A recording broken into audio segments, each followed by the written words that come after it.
Good day, sir. I am J. Lawrence Oracion from Section B. And karon ako i-present akong final project deployment. My project is called Furnistyle, which is a furniture, e-commerce, and management system built using Symfony 7.3.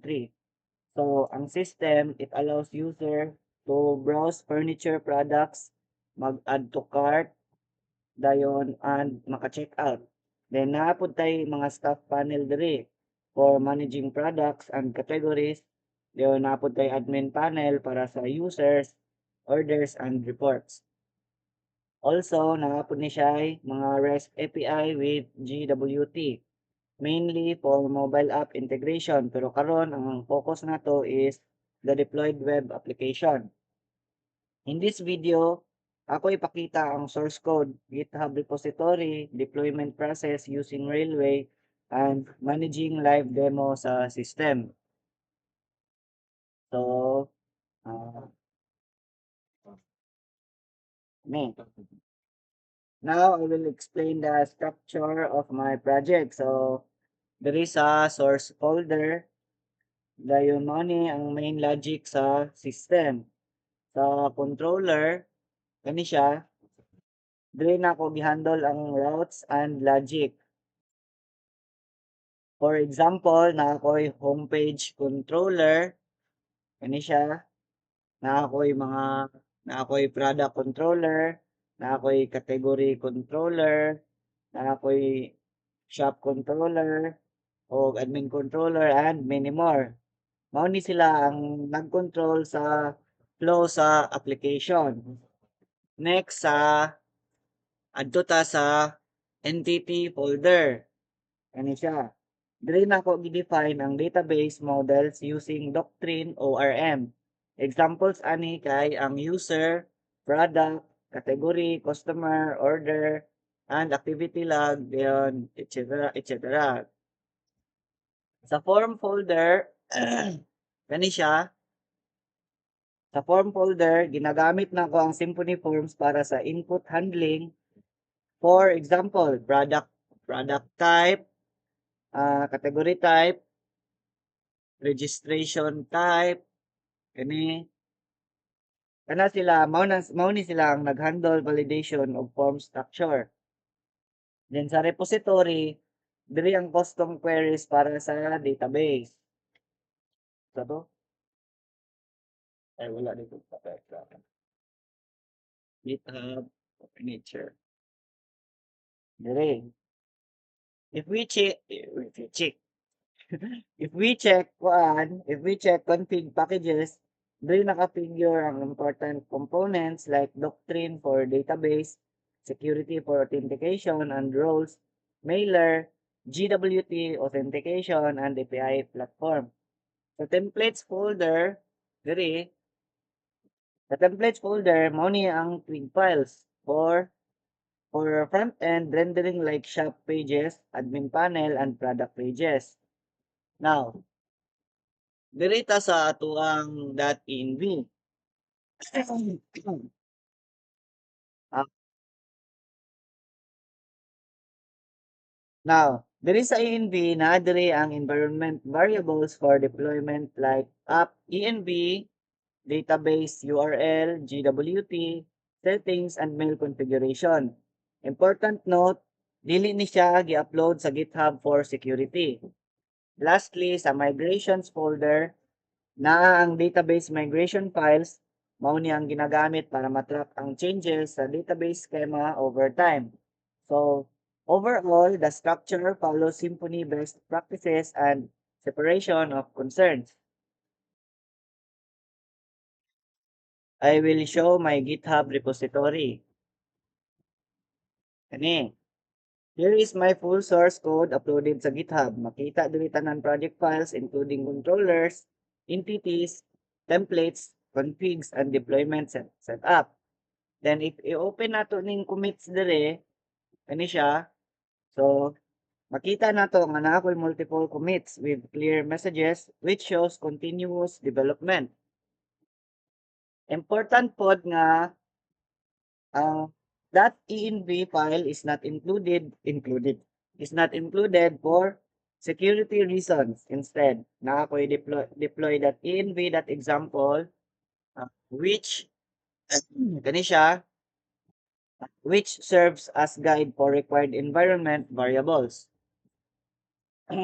So this ensures nga secure and sensitive ang data while still deployable ang project. Now, for deployment, I use Railway kay dali siya i-integrate with GitHub. GitHub supports, dali siya i-integrate sa GitHub and supports Docker. So, kani siya. First, gi-connect na ko ang GitHub repository sa Railway. Dayon, after that, automatic na ang deployment every time mag-push ko og changes. The applications is containerized using Docker. Sa Docker file, ako gi-set up ang production environment using PHP, FPM, and Nginx. So, na ako'y mga file diri sa to.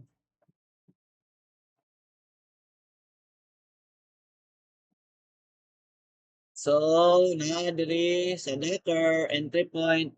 Dara, mao ni siya ang ako ang mga file. So, for the database, nagamit ko og MySQL. Kani siya, nagamit ko MySQL service sa Railway.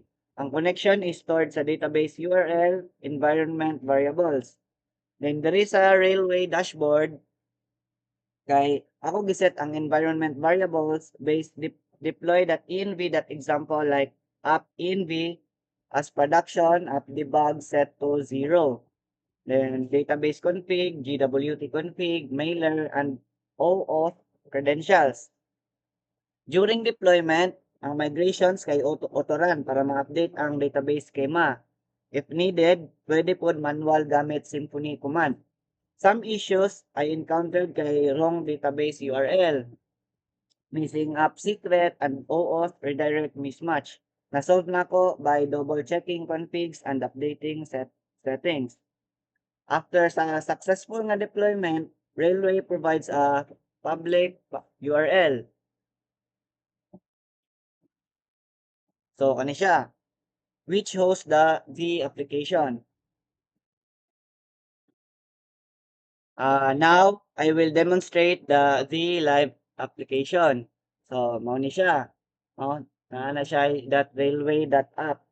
Starting sa homepage, makita na to ang featured products gikan sa database. Next, adto ta sa shop. So, kani siya. So, naa ta diri sa shop page. Diri users can browse products, view details, and add items to cart. So, sulayan na to. View products. So, mag-view siya. Dayon, add to cart. Add to cart. Na siya.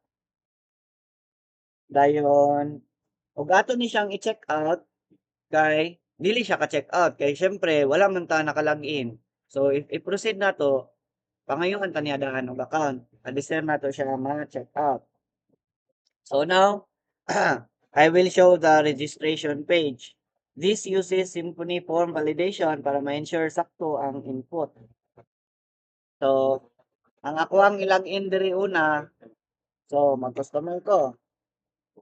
Customer at example.com. Customer. So, dara. I-proceed to automatic sa checkout kay dito man nato gi-press. So, next kay mag-login ta og admin account. Admin. So, dara. After login, makasulod na ko sa product management. Diri, pwede ko mag-create new product. Dayon, mag-edit og product. Kani siya. Mag-edit ko mga existing one. Dayon, mag-view og details. Kani. Ano siya. Ang data kay automatically ma-save sa database using Doctrine o ORM. Same po na siya sa category section. Natay crude operations po dire. So, to prove nga connected sa database, mag-create ko og new product. Then, balik ka sa shop page para makita dayon siya. Natawa, butang ko diri og test, sir. Test, 100, butang ta og stock nga 20, category nato kay plastic di siya unuhay. So, create. So, inigbalik nato sa shop, log out ta diri, balik ta sa diri. So, nakita na siya, test, sir. View, dara, natay stock 17, tag 100. So, meaning fully working ang system na to from front end to back end. So, overall, the application demonstrates full stack functionality. So, part ni siya sa ako ang reflection, sir, kay daghan kong na-learn during this project. One challenge was environment variables configuration. Na times nga missing ang app secret or GWT passphrase which cause errors. Nasolve na ko by carefully checking configs. Another issues kay ang Google login ako, sir. Ang Google OAuth kay nag-redirect ang URI kinahanglan exact match sa production domain. So, gi-update na ko siya sa Google Console. Also, naka-experience pud ko sa mga migrations, wala ni run properly sa first deploy. So, gi-adjust na ko ang setup para automatic siya mag-run. Through this project, I learned the importance of proper deployment setup, environment management, and using Docker for production. Mas nasabtan po na ko unsaon pag-transition from development to production sa Symfony applications. So, to conclude, this is my deployed application. Ani. So, thank you for watching my presentation. Daghang salamat, sir.